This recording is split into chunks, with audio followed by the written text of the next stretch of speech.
le cycle menstruel c'est l'identité de la femme ñu dindi tabou boobu noonu nekk sur la sexualité boo jëlee sa jabar yóbbu ko pour mu dem consultation infertilité erreur nga def dañoo war a manque woo dem jëli la il faut pas stigmatiser une maladie quand on parle d'infertilité on parle d'infertilité du couple feebar bu fekkee da nga bëgg xam wàll bi ni muy demee mooy da ngay xool feebar bi fan lay nekk.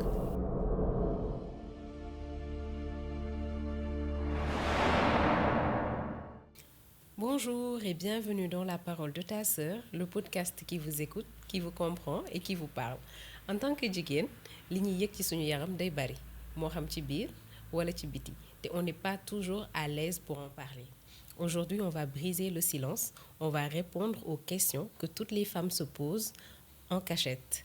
Moo tax nag, je reçois le docteur Aloudi, gynécologue, et on va parler de santé intime, entre les tabous, les réalités, ak surtout lan la ci médecine wax. Docteur na nga def. Bonjour Astou, merci pour l'invitation kontaan naa trop le fait que ma mën fi ñëw mën a partager ak yéen xam-xam bu ñu am tuuti ci santé intime de la femme. Comme ni ma ko waxee en intro, vous êtes gynécologue, est-ce que mën nga présenter wu. Bon, moi je m'appelle docteur Alpha Oumar Diallo Aloudi bi foofu la jóge d'ailleurs. Acronyme la Alpha Oumar Diallo ALOUDI. Donc loolu on m'appelait comme ça depuis le temps primaire. moo tax on a gardé ce nom. Donc je me présente, je suis docteur en médecine nekk talibé ci gynécologie obstétrique à l'hôpital Pikine. D'accord. Donc docteur, comme ni ma ko doon waxee tey on va parler de santé intime. On va commencer par signaux yi nga xamante ni moom la ñuy am bi ci gën a récurrent mooy les pertes. Lan mooy perte bu normal ak est-ce que jigéen dafa war a am perte tous les jours. Ok bon, ce qu'il faut comprendre mooy organisme jigéen dafa am capacité de nettoyage boo xamante ne àndul ak dara loo xam ne feebar la. Donc perte yooyu ngay am chaque jour normal la. Maintenant kañ la perte yooyu nekk loo xam ne lu anormal la mooy bu fekkee perte yi dafa bëri lool c'est une anomalie. Bu nekkee aussi odeur bi dafa changer c'est une anomalie. Bu nekkee aussi couleur bi dafa changer c'est une anomalie. Donc normalement warul am benn couleur. Bu fekkee aussi dafa am yeneen signes yoo xamante ne dafa associé ak perte yi lu ci mel ni kanam bi di xasan des fois nga am ay douleurs pelviennes maanaam suufu nàkk bi di metti yooyu mën na nekk motif de consultation bu fekkee dafa ànd ak perte yoo xamante ne li caractères yi ma ñëw cité nii moom la àndal. moom la àndal d'accord bu ñu waxee perte wax ci hygiène ñu taxaw tuuti ci li nga xam ne ni mooy hygiène intime ban façon hygiène la jigéen war a adopter ba nga xamante ni dina set ci biir set ci biti. Ok merci beaucoup question boobu sax lu may sa war a tontu la.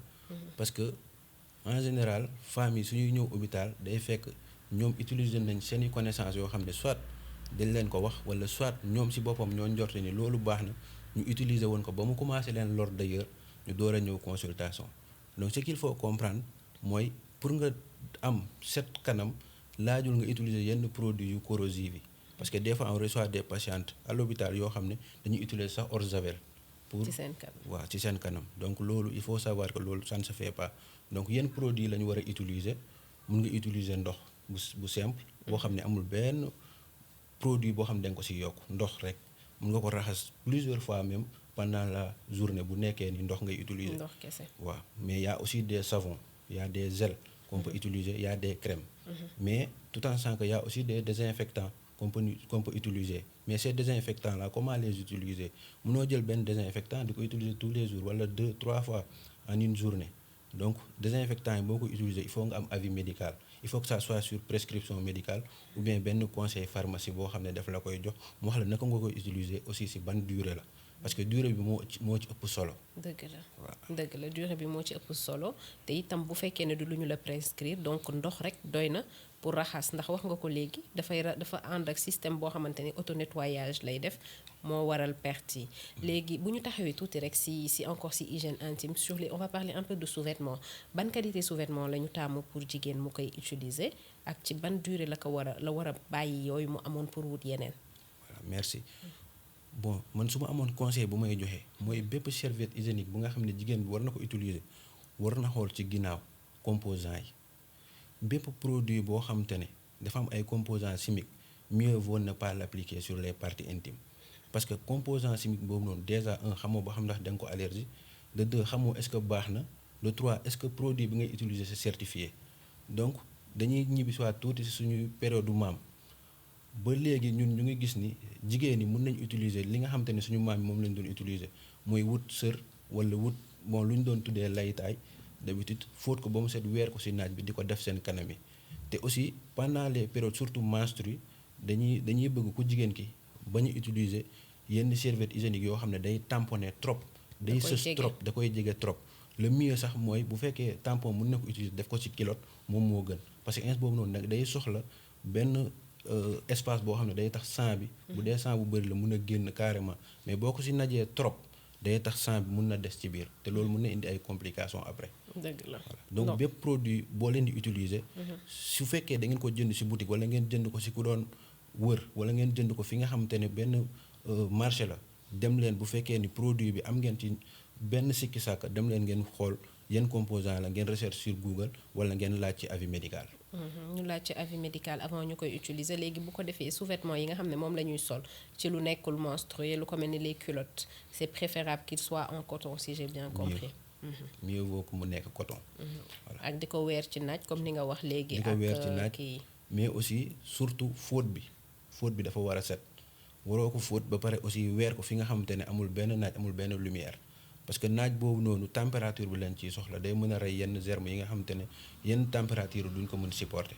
par contre bu nekkee da nga ko weer fi nga xamante ne dafa am ker dafa sedd lool foofu germe bi day am possibilité mën a jàppandu si loolu mën a développé wu.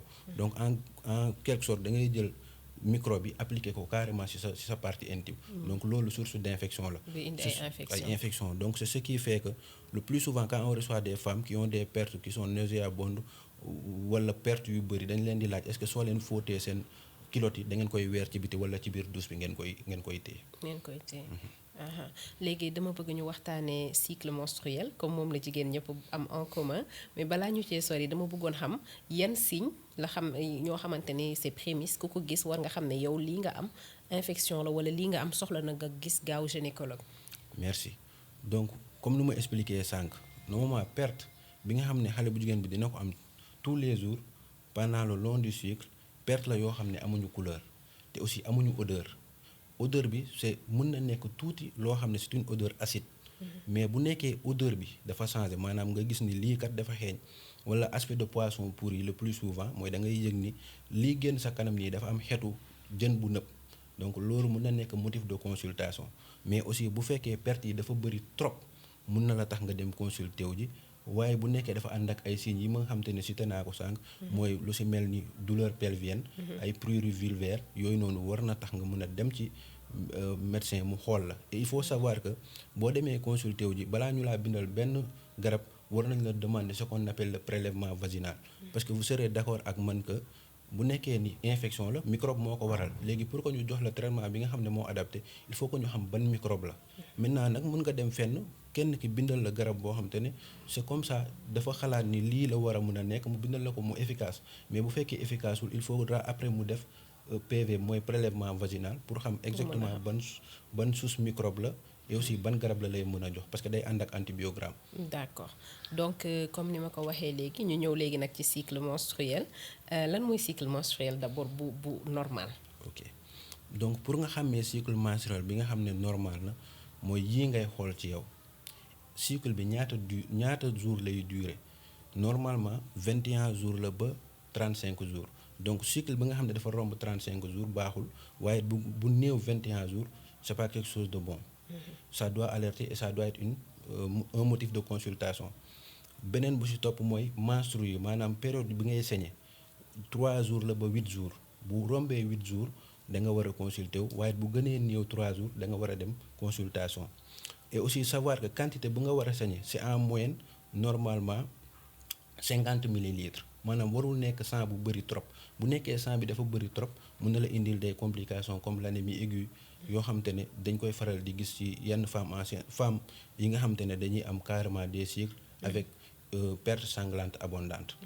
beneen bu ci topp mooy durée bi en moyenne ça doit être 28 jours léegi aussi y a la période ovulatoire maanaam 14e jour bi en moyenne war nga mën a am ovulation léegi nag loolu nan ñoo ko mën a détecter mooy ñi nga xam ne dañuy surveiller seen cycle et on a l'avènement des téléphones portables qui peuvent nous permettre de suivre carrément le cycle et savoir s'il y a ovulation notre durée du cycle et loolu daf lay permettre après pour nga xam est-ce que yow ban période nga féconde maanaam ban période nga mën a sekk ak sa jëkkër nga xam ne di nga mën a nekk en état. C'est quelque chose de très important. C'est important surtout li nga wax léegi xam ko ne serait-ce que pour sa xam ndax normal na sa santé ak itam pour xam ban mooy sa période féconde ndax bari na jigéen yoo xamante ni dañuy am ay difficultés jàpp ne que dañu am jafe-jafe am doom alors que dañu tombewul rek ci seen cycle léegi ñu des toujours ci waxtaanu cycle menstruel bi gis nañu ne règle douloureuse dafa bari moom laa bëggoon nga expliquer ma lan moo ko waral est-ce que lu normal la ak i tamit le lien entre les règles et les hormones.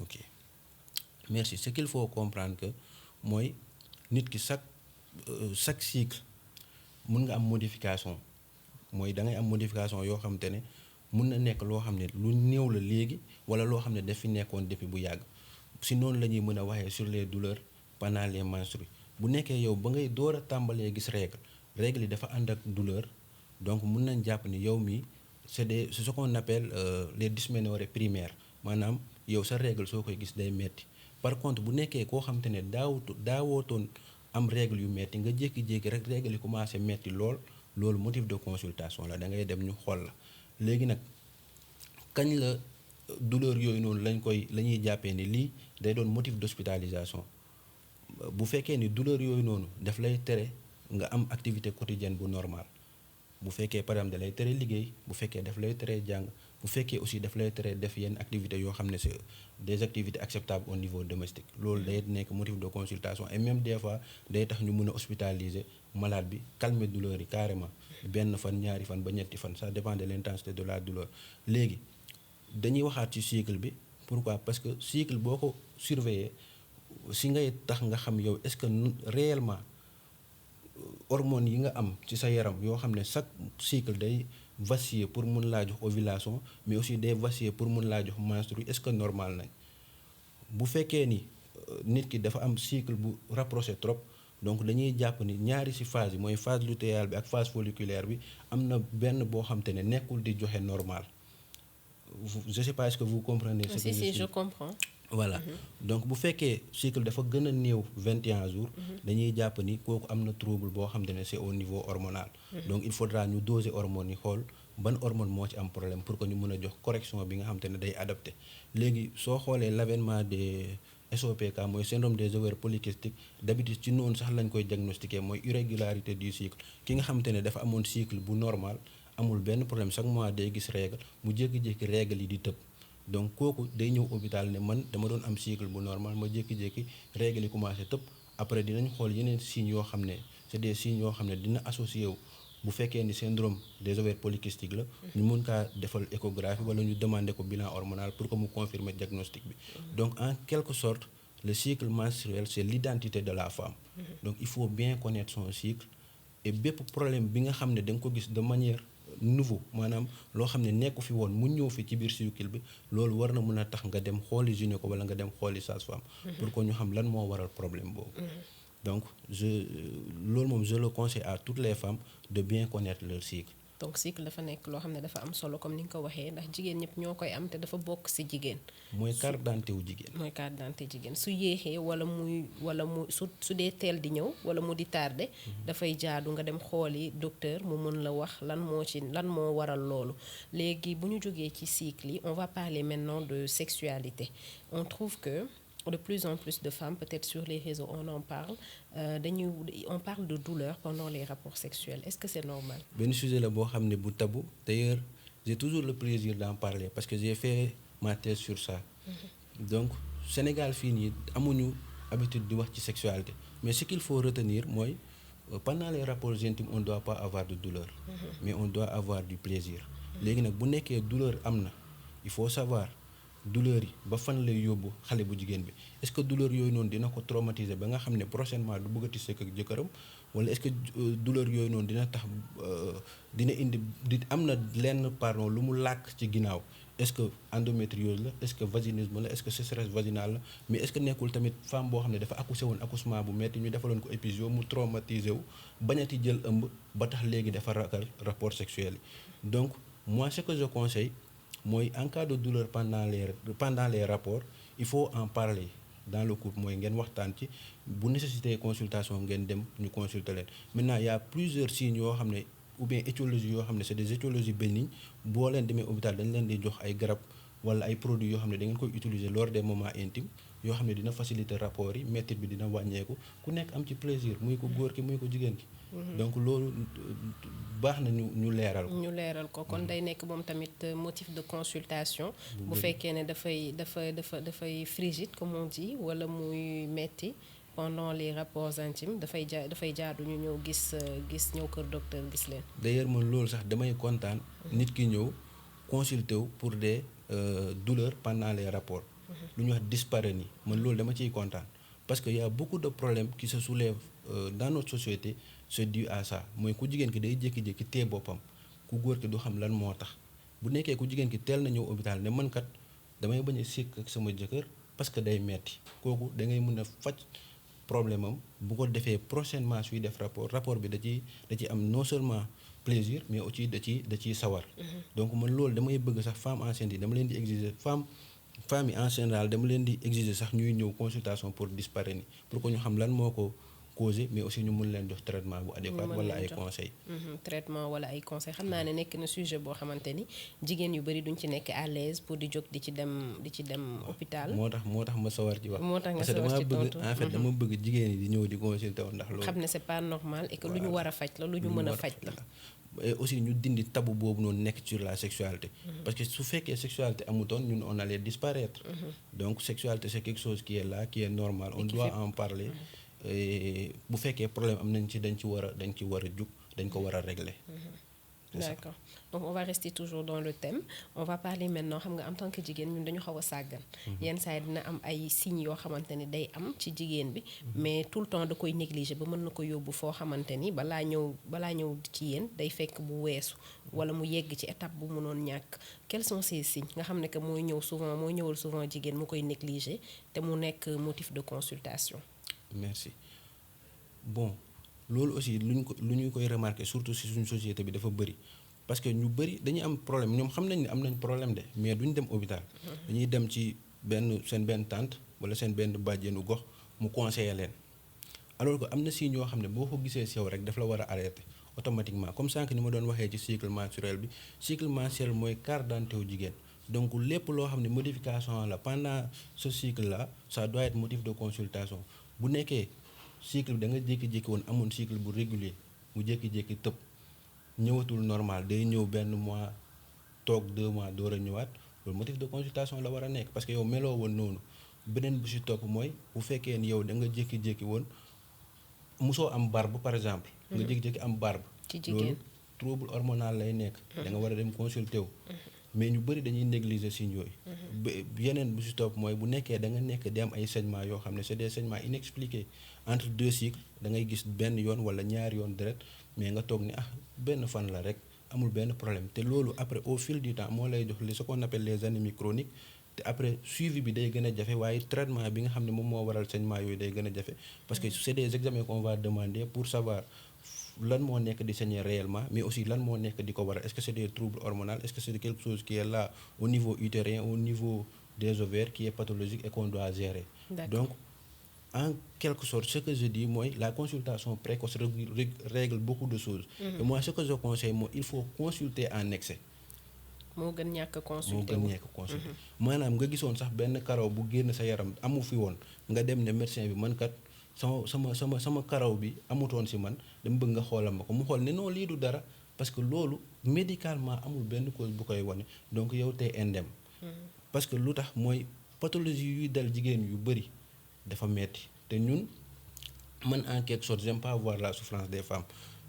bu fekkee ni nit ki teel na ñëw dinañ non seulement bu nekkee pathologie bi nga xam ne bu bénigne la dañ lay jox garab bu adapté mais bu fekkee pathologie aussi boo xam ne dafa jëra suivi day fekk teel nañ la repérer dinañ la fidéliser boo ko déggee mooy bu nekkee par exemple docteur Aloudi nga demoon gis da lay jox numéro am wala bu nekkee beneen gynéco da lay jox numéro am ne la dal ñëw hôpital jour moo fi nekk parce que moom mooy xam yan analyse la demande lan moo tax exactement moo lay suivre ce dossier donc ce que je conseille mooy il faut consulter en excès. moo gën daal te di dem lu bëri ñu ne la du dara moo gën tey nga yar feebar boo xamante ni ci sa yaram wanoon na la ay cause te bés bu ñëwee ba yegg si mën na la indil yeneen loo xamante ni xaaroo ko woon. balaa maa ñëw ci sama beneen question dama bëgg a taxaw tuuti ci li nga wax par rapport ak idée reçue yi par exemple boo amee loo sentir ci sa kanam wala ci sa intimité lu ci bokkul nga dem ci sa bàjjan wala sa tante mu conseiller la dara gis nañ ci yoo xamante ni nag c'est sur les réseaux tout le temps on en parle te xaw ma lan ngeen ci wax en gynécologie. lu mel ni ceeb yi ananas danga ko ciy dégg yu mel noonu gawee xooj fii naan loolu lan ngeen ci xalaat au juste. ok merci xam nga en matière de science ou bien de médecine on parle sur des études genre tout ce que je te dis je dois t'amener une étude boo xam ne def nañ ko ci te révélé na benn soit efficacité wala inefficacité si loolu léegi nag lépp lu man je le dis ici lépp li nga xam ne sénégalais yi ñu ngi koy utiliser en général amul benn étude scientifique bu ko prouver donc su fekkee ni loolu noonu ngay conseiller amul benn étude scientifique bu ko prouver ça veut dire que science nangu ko médecine nangu ko donc te aussi ce qu'il faut comprendre au Sénégal mooy des fois les gens écoutent les personnes qu'il ne faut pas écouter et n'écoutent pas les gens qu'il faut écouter par exemple da ngay dem hôpital nga am perte médecin bi xoolal ne la perte yi dafa normal nga dem kër ga expliquer ko sa benn tante xoolu la xamul perte yi ni mu mel rek ne la da ngay jël eau de javel tuuti laal ci tuuti omo def ko ci bouteille dee ko raxasoo dina dindi loolu alors que c'est deux produits corrosifs yoo xam ne waroo ko sa appliquer sa yaram voilà donc c'est ce que je dis qu'il faut écouter les personnes les professionnels qu'il faut écouter loolu moo ci ëpp solo. li koy waral nag lu bari mooy information bi ci ñoom la gën a accéder ndax ñu bari dañuy rus a ñëw par exemple ci consultation gynécologique bari na ñoo xamante ne dañ ko rus am na aussi information yi doon gën a accéder si sa tante wala sa bàjjan comme moo la si jiitu moo tax taxawaay bi ngeen di am actuellement sur les réseaux c'est très important ça fait que nit ñi nga xamante ni dañuy soxla information bi te xam nañ ne des fois dañuy tàyyee dem hôpital ak yooyu je vois que dañuy interagir lu bari ak yéen sur les réseaux et c'est très intéressant. Merci.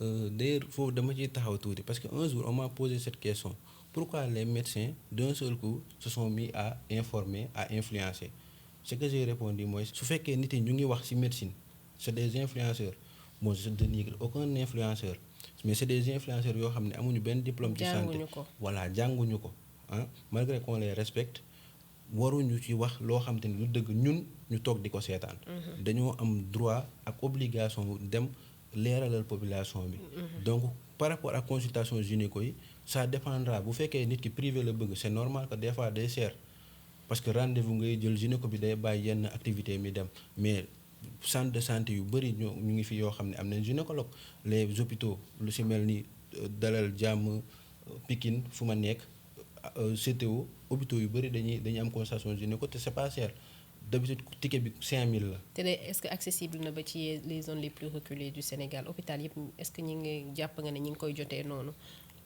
bon dans les zones les plus reculées je dirais que bon loolu état moo ci war a def. moo ci war a def li nga xam ne jéego la pour que soins yi nga xam te ne waa Dakar ñu ngi koy am côté gynéco si côté région yi tamit ñu am ko. parce que le plus souvent mooy personnel yaa ngi fi mais c'est l'état qui ne recrute pas. peut-être aussi loolu benn jooytu la bu may jooytu état bi.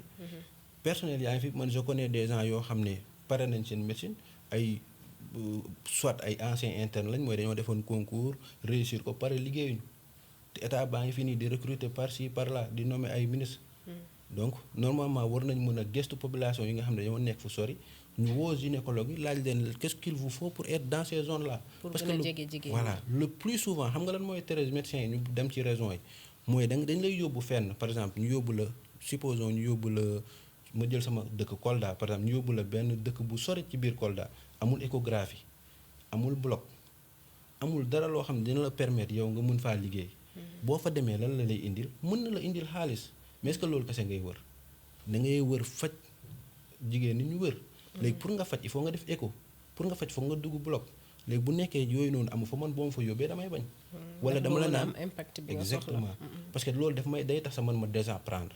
j'ai fait 12 ans d'études wala 13 ans d'études mais doo ma yóbbu fu nga xam ne du ma fa mën a pratiquer. donc loolu noonu tamit problème la. problème bi mun na nekk ci gynéco yi mais aussi état bi war na ci mën a def loo xam te ne dina tax bépp jigéen bu nekk Sénégal mu am accès ci soins gynécologiques. d'accord depuis jigéen bu fi nekk mu am accès ndax comme ni nga ko waxee bari na signes yoo xamante ni nit ki bu ko gisee rek war na gis gynécologue au lieu que muy nekk di utiliser loo xamante ni mën na ko jural yeneen gàllankoor comme ni nga ko waxee bu ñi xam suñu waxul ñi xamul ñooy wax. donc te dañu nekk ci monde boo xam ne monde influence la ak information donc je trouve que c'est très intéressant c'est pertinent ce qui se passe actuellement mooy l'arrivée des médecins sur les réseaux sociaux. Merci. Et je pense que ñeneen ñu dul médecin sax war nañu ci seeni domaine ñoom it yegsi sur les réseaux sociaux parce que on est à l'ère de l'information. Merci. Information bi dafa war a accéder à tout le monde. On va parler aussi de réseaux sociaux parce que ku wax intimité dina wax ci maladies sexuellement transmissibles. gis nañu ne actuellement sur la toile on en parle beaucoup. naka nga gisee loolu. si fi nga jeexalee laay jàppee tuuti rek nga baal ma parce que suñu présence ci réseau yi dafa commencer sax di impacter positivement et loolu daf ñuy encourager par exemple démb rek am na benn femme enceinte boo xam ne ci réseau yi la ma contacté woon wax ma problème am ma jox ko conseil démb la ma message ne ma accouché naa ci jàmm di ma remercier donc ça c'est des choses qui nous encouragent. donc affaire bi nekkul kete sur le plan financier ñun tant que ñu ngi gis jigéen ñi ñu ngi ci jàmm ñu ëmb ñi ñu ngi wasin ñi nga xam ne dañoo am feebar gynécologique ñu ngi leen di faj ñun aussi ñu ngi ci jàmm. donc beneen bi mooy sur le plan des réseaux loolu lu ma ciy wax mooy Sénégal dafa nakaree waxee. parce que li ma nekk di gis ci réseau yi surtout sur le plan des homosexuels et le VIH man ça me dépasse parce que il faut pas stigmatiser une maladie parce que telle personne là amul benn feebar bu baax waaye amul tam benn feebar boo xam ne bon na parce que bépp feebar bu fi wàcc yàlla moo ko wàccee te aussi ce qu'il faut comprendre c'est le mode de transmission mooy mode de transmission VIH nekkul que ni homosexuel kese moo koy am. am nga mode de transmission boo xam ne mère enfant la donc ku nga xam ne daa juddoo VIH tey mun na bañ a ñemeeti dem faju ji pourquoi parce que dañoo jël góor jigéen ñi ne ñoom moom VIH. ki nga xam ne aussi personnel de santé la comme man amoon benn accident d'exposition sanguine mu am VIH kooku boo ko bu fekkee ni gis na ni dañoo jël feebar bi jox ko góor jigéen ñi du bëggati dem faju ji et beneen bu ci topp mooy sur le plan des homosexuels man li ma gis avènement bi ma gis mooy def ñu confirmer que ni ñu ngi doon dund ak ñoom xam nga léegi nag concernant feebar bi nit yi aussi nañ ci def ndànk parce que bu fekkee dañoo bëgg a jël benn feebar stigmatiser ko à tel point nit yi war a dem faju ji sax dañuy daw loolu au lieu que muy régler problème day yokk problème parce que nit ki tant que mu ngi am VIH te mu ngi jël garabam mënul wàll keneen mais bu fekkee ni mu ngi am VIH doon jël garab parce que dañu stigmatiser feebar bi jëlatul garab jamatul jël ko donc mën na wàll ñeneen voilà alors que nit ki mën nga am VIH séropositif nga marié ak jigéen boo xam ne mosul am VIH ngay suivre sa traitement normal di dem say rendez-vous normal ngay am ay doom ñoom du ñu am VIH sa jabar du am VIH donc loolu là aussi il faut qu'on le comprend. C'est pas parce que nit ki dafa am VIH rek lépp lu takk ci moom day am VIH mais ce qu'on commence à voir mooy benn vague boo xamante ne tu ne comprends même pas. donc ce que j'ai envie de dire mooy nañu def part des choses feebar bi mu ngi nii homosexuel yaa ngi nii maintenant ce qui se passe dans notre société actuellement mooy on est en train de se conscientiser qu'on vivait avec des homosexuels et ça il faut l'accepter. Je dis pas accepter comme dem. nekk mais juste accepter le fait. pour ñoom ñu ngi fi woon. outrepasser la maladie. voilà ñoom ñu ngi fi woon. et dinañ fi continuer peut-être di nekk mënoo ci dara. parce que am na ñu koy def ñoo xam ne doo leen jàpp mënoo jàpp ñëpp. donc ce qu'il faut faire daal c'est garder cette sensibilisation nii par rapport à la maladie que c'est une maladie qui n'est pas liée à ce fait divers comme ni nga ko waxee léegi c'est une maladie qui est là. qui fait son chemin tout aussi que yeneen phénomène que ce soit sexuel ou pas yi ni ñuy defee seen chemin. Voilà. donc comme ni nga ko waxee. ce que je suis pas d'accord mooy ñu ne parce que nit ki am na VIH nit ku bon la je suis pas d'accord. et loolu stigmatisation bi quoi malheureusement ce qui est en train de se passer. maintenant am na communauté boo xam ne si ñoom la gën a bëri.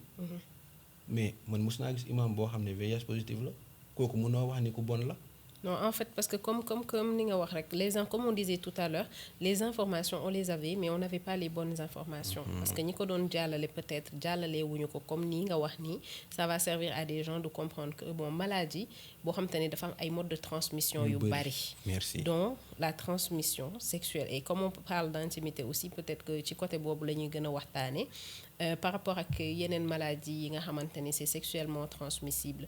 Par exemple, comment est-ce qu'on gère ça? Est-ce que maladie yooyu tamit am na ci yoo xamante ni bu dul VIH c'est sexuellement transmissible mais am na yeneen mode de transmission?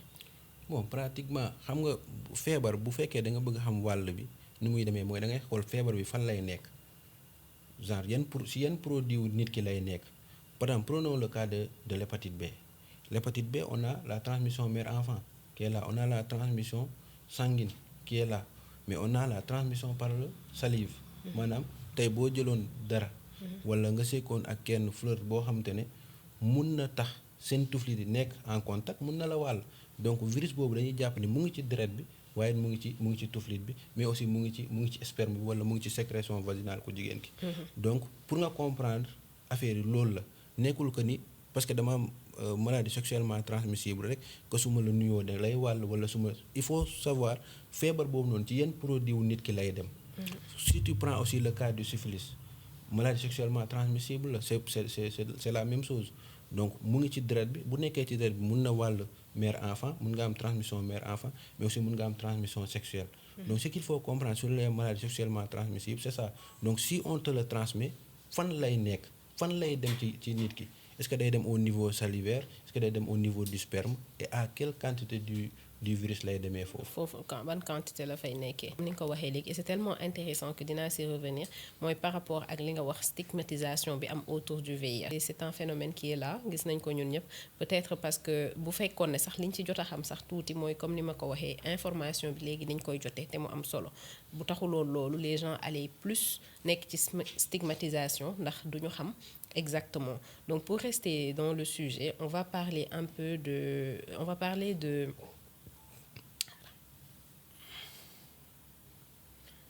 li ma bëgg a wax da laa fàtte tur bi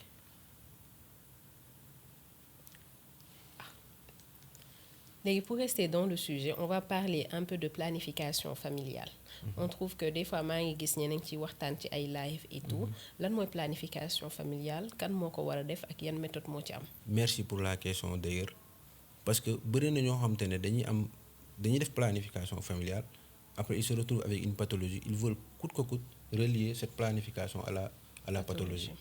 Et ce qu'il faut savoir d'abord mooy bépp planification bu ñu lay digal day fekk wax nañ la avantage yi waaye wax nañ la inconvénient yi léegi lan mooy planification familiale ci wolof quoi mooy loo xamante ne duñ la ko defalee sa yaram wala buñ la ko joxee nga koy utiliser day tere nga ëmb ci période bi nga xamante ne loolu mu ngi sa yaram léegi loolu mu ngi sa yaram boobu moo am solo parce que des fois ay hormones la hormone bi dañ koy def ci sa yaram mu nekk fa pendant 3 mois léegi naka lay agir mooy day bloquer ovulation bi hormone yooyu bu ñu bloquer ovulation bi c'est normal que boo amul ovulation sa cycle bi am problème parce que ovulation sànq maa ngi ko expliquer ci cycle menstruel bi ovulation dafa bokk ci loo xamante ne day tax cycle bi normal donc bu ovulation amul cycle bi mun na bañ a normal mooy tax nga gis ñenn suñu leen joxee méthode hormonale bi ñu toog benn weer ñaari weer du ñu gis règle léegi nag foofu tamit dafa am croyance boobu ne dafa jéggi dee mooy dañuy jàpp ni règle yi parce que ñëwul day day lakku ci biir day dencu ci biir.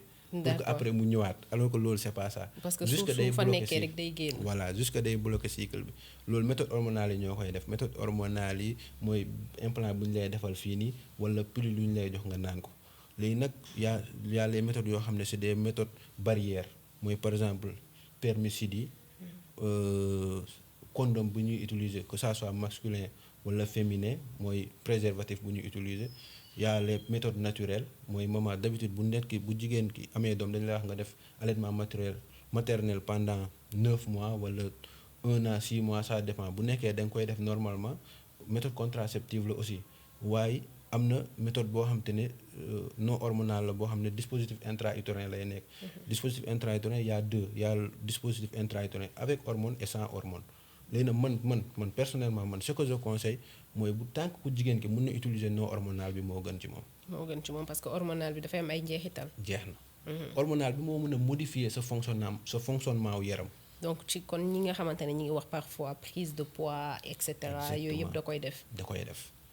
mais amul benn conséquence ci biir boo xamante ne bu garaaw la ci nit ki ci wér-gi-yaramam à part le fait que yu visible yooyu lu mel ni muy jël yaram wala mu di ko perdre. waaw léegi xam nga moo tax ma ne la y a une consultation avant et après la planification familiale par exemple yow suñu la gisee dañuy xool kii yan facteur de risque la am yoo xam te ne day tere ñu utiliser hormone. lu si mel ni obésité diabète hypertension bu fekkee femme enceinte bi amoon na ko ba muy ëmb dañ koy naan yow bul laal hormone. donc dañ lay conseiller même bu nekkee dañ lay jox hormone microprogestatif yi lañ lay jox maanaam bu ci gën a néew pour que nit ci comme bu ci gën a néew moom lañ lay jox parce que boobu dafa war a am suivi boo xam ne bu régulier la pour que bépp complication boo xam ne am na ci méthode contraceptive bi ñu arrêté ko ci saa si mais yooyu boo ko amee dañ lay conseiller nga def boo xam ne amul hormone. amul benn hormone. donc ce qu'il faut comprendre sur méthode contraceptive yi mooy dafa am bu am hormone pour gàttal ak bu amut hormone léegi bu amut hormone bi moo gën parce que bu amut hormone bi du indi benn modification ci sa yaram alors que bu am hormone bi mun na indi ay modification ci sa yaram léegi ça dépend si nit ki naka la koy réceptionné. bu ma arrêté sa nu ñu koy wax sa ovulation cycle bi arrêté léegi yooyu yan jeexital lay am après. ci yaram bi est-ce que day indi poids est-ce que day indi insomnie est-ce que day indi trouble de l'humeur est-ce que day indi trouble hormonal après yooyu yëpp parce que hormone lañ la jox mais bu nekkee joxuñu la hormone méthode barrière yi nga utiliser méthode naturelle bi wala dispositif intra-utérin non hormonal loolu mënul am benn problème ci sa yaram ci sa fonctionnement wu yaram. donc information bii nii à chaque fois que jigéen bëgg a def méthode contraceptive est-ce que da koy jotee nii wala su demee rek dañ koy par exemple bu nit jigéen jógoon dem tey sans que mu xam lii nga fi wax léegi mu ne nañ ko defaral benn méthode X est-ce que dañ koy defaral méthode X bi sans xool ndax yaramam àttan na ko wala ndax ay hormonam àttan nañ changement yooyu. ok merci d'ailleurs boo demee hôpital du n'importe qui moo lay defal planification familiale bi.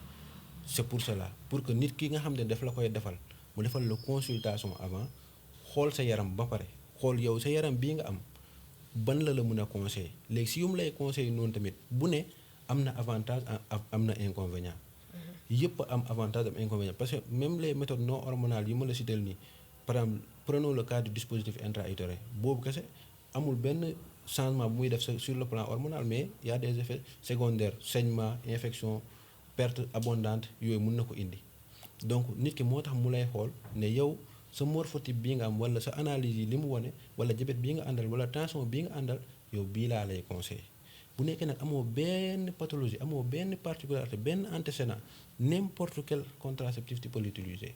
Maintenant après foofu nag la sama conseil di ñëwee man ce que je conseille mooy ñu bañ a laal hormone c'est ce que je conseille. Maintenant nag chaque personne est libre de faire son choix. D'accord mais yow daal li ngay conseiller mooy bu ñuy def méthode contraceptive ñu bañ a laal hormone. Léegi on va essayer de briefer un peu sur la grossesse étant donné qu'on a parlé de méthode contraceptive.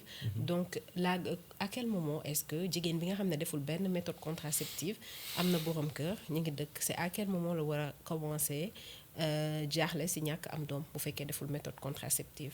Merci parce que méthode contraceptive bi nga wax sax dafa bokk ci définition bi maanaam nit ki pour ñu ne da nga am problème am doom mooy day fekk yow utiliser wu benn méthode contraceptive dañ koy tegee côté. benn bu ci topp mooy nga nekk ak sa jëkkër ngeen dëkk mu dëkkoo la ngeen di sékk lu mu dee ci semaine bi ñaari yoon mais au bout de 6 mois à 1 an. c'est que yooyu nekk régulier au bout de 6 mois à 1 an alors que yow ko jigéen ki utiliser wu benn méthode contraceptive waaye it ku góor ki utiliser wul benn méthode contraceptive à partir de 6 mois mun na la alerter à partir d'1 an ça devient un motif de consultation da nga war a dem ñu xool la. léegi nag si foofu la ñuy taxaw consultation bi nekkul ko jigéen kese moo koy def. c'est important fa laa doon ñëw. consultation bi nekkul ko jigéen kese moo ko war a def boo jëlee sa jabar yóbbu ko pour mu dem consultation infertilité erreur nga def. dañoo war a manko dem jëli la. boo leen def dañ la war a dem récupérer dañ la war a récupérer ji xool yow est-ce que ça va parce que ñu ci bëri en fait malheureusement ce qui se passe mooy dañuy xam ne ñoom problème bi ci ñoom la. mais dañuy yóbbu seen jabar ne ko demal consultation. donc consultation infertilité couple moo koy def. parce que couple moo infertile du benn nit mooy infertile couple mooy infertile. pourquoi bu fekkee da nga am jabar aaw amul doom ñu ne la laalal ñaareel. jëlal am nga ci beneen droit. parce que yow góor nga waru la dal te ça me rappelle benn cas que j'ai reçu une femme qui a été mariée pendant 10 ans stigmatisée def analyse bu nekk def lu nekk ndekete jëkkër ji li mu toog yëpp xam na ne moom moo mënul am doom. gis nga loolu c'est des problèmes te loolu lu ci metti mooy charge psychologique bu ku jigéen ki di am. bi muy gàddu. parce que moom day jàpp ni moom coûte que coûte problème bi moom la. parce que di couple dem bu fu ñu ne nekkee amuñu doom rek ku jigéen ki sax la ñuy laaj. la ñuy njëkk stigmatiser. waaw moom parce que lañ xam nga lu tax xam nañ ni ku góor ki am na possibilité xëcc keneen mais xam nañ ni ku jigéen ki amul possibilité xëcc keneen. am na possibilité essayer wax mais est-ce que loolu bu amoon du neex. waa doy na waar de. loolu tam bu amoon dina neex de ñu ne ko léegi yow. comme nekk ngeen 10 ans amoo leen doom léegi ku góor ki na dem essayer ku jigéen ki aussi dem essayer. loolu bu amoon dina neex de. loolu amul moo tax justement ñu jël faute bi yëpp di ko bon teg pour si benn revenir sur côté. le sujet. mooy quand on parle d'infertilité on parle d'infertilité du couple. n'est-ce pas donc amul benn objectif bu nga am. pour yóbbu sa jabar kese.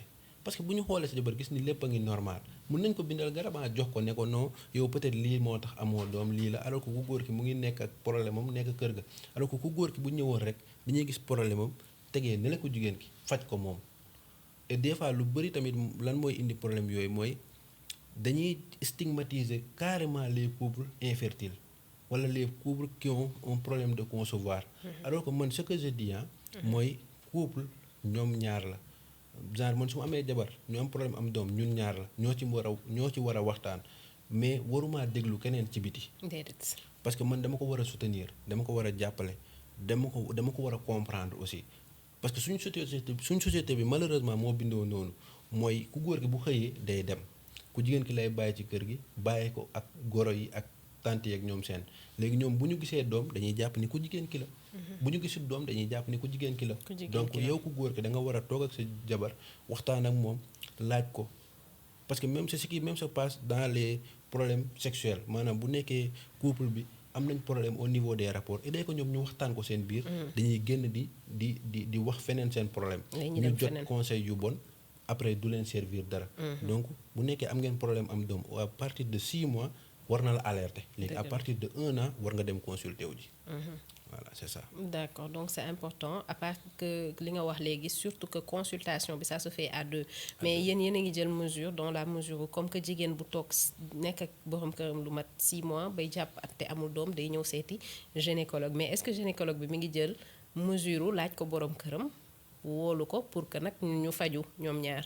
bon parmi les seniors avec qui j'ai consulté dañuy woo ci saa si dañuy laaj ko jigéen ki ne ko an sa jëkkër bu dee sa jëkkër mu ngi fi ñu ne la nga ñëw ok foofu tamit am na problème parce que des fois nga gis femme bu ñëw consultation pour infertilité nga laaj ko jëkkëram mu ne la jëkkëram dafa voyage depuis 6 mois. nga xam ne kii amul problème dafa amul partenaire sexuel. bu amul partenaire sexuel léegi mën na am mu am doom. comprends donc ñun on le fait on demande à ce que ku góor ki ñëw léegi est-ce que ku góor ki dina nangu est-ce que du nangu c'est ça c'est là où se trouve le problème. moo tax suñu débat yi sur les réseaux am sens parce que ñu bëri suñu ñuy contacter surtout les hommes c'est à travers les réseaux du ñu dem consulter wu ji hôpital mais dañuy gis suñu vidéo ci réseau yi contacter ñu ne ñu man kat dama am sama jabar dañoo am problème am doom et la plupart du temps su la ko góor ki woowee rek c'est parce que wax nga loo xam te ne intéressé na ko. wax nga loo xam ne gis na ko ci yaramam tax mu ñëw. consultation. et aussi ce qu'il faut comprendre mooy l'infertilité touche autant les femmes que les hommes. mais ba léegi nii may wax ak yow nii les études qui ont été faites il y a plus de causes masculines il y a plus de causes masculines. d'infertilité. te pourtant stigmatisation bi ci jigéen ñi lay nekk avant ñuy xam naa temps bi mi ngi ñuy waaj a dab mais avant ñuy jeexal je voudrais qu'on fasse un petit vrai ou faux pour peut-être synchroniser yenn aspects yi nga xamante ne taxawuñu fa bu baax. D'accord docteur est-ce que vous pensez qu'aujourd'hui porter des strings favorise les infections? Non. Est-ce que vous pensez que dormir avec des sous-vêtements favorise les infections? Oui. Est-ce que vous pensez qu'un cycle de 28 jours est un cycle normal? Oui, c'est la moyenne d'ailleurs. C'est la moyenne, d'accord. Est-ce que vous pensez qu'on peut tomber enceinte parce qu'on fait un déni, on voit encore ses règles? Oui. D'accord. Pas des règles, mais on saigne. On saigne. Est-ce que vous pensez que le frottis est uniquement nécessaire si la femme est mariée ou a des enfants? Non. Mën nañu ko def koo xamante ni marié wul. Oui. D'accord c'était un grand plaisir docteur Aloudi bu nekkee am nga lu ci bëgg a dolli avant ñuy tëj. bon merci beaucoup d'ailleurs pour l'invitation tey kontaan naa trop le fait que ma ñëw fi. partager ak yéen tuuti ci lu ñu xam ci côté gynéco. non xam-xam bi bëri na. et aussi mën a dindi yenn tabou yi surtout sur le plan de la sexualité et cette stigmatisation qu'on a du VIH donc vraiment kontaan naa trop ci invitation bi te dinañ sawar trop. bu fekkee possibilité amaat na. ñu mën a ñëwaat waxaat ci yeneen sujet. incha allah. dernier mot bi mooy damay ñaax rek jigéen ñi ñuy teel a dem hôpital même boo yorul xaalis demal parce que si hôpitaux yi am na ce qu'on appelle les services sociaux des fois nga dem hôpital ñu gis ni yow sa problème bii nii malgré yoroo xaalis mënuñu la bàyyi nga ñibbi donc dañuy dem ci service social bi expliquer ko problème bi da ciy taxaw donc dinañ la consulter defal la lépp lu ñu la war a defal après ñu xool service social bi lan la ci mën. après nag yow tamit ñu ne sa famille service social bi def na lii léegi jéem leen cotiser wala jéem leen xool naka ngeen di gérer somme bi. donc loolu aussi il faut qu'on en parle un peu pour que ñi nga xam ne yoruñu parce que suñu société bi noonu la bindoo am na ñoo xam ne yoruñu. bu ñu bañ a décourager wu pour dem hôpital. donc loolu moo nekkoon sama mot de la fin di leen remercier di remercier ñëpp ñu fi nekk. c'est ça.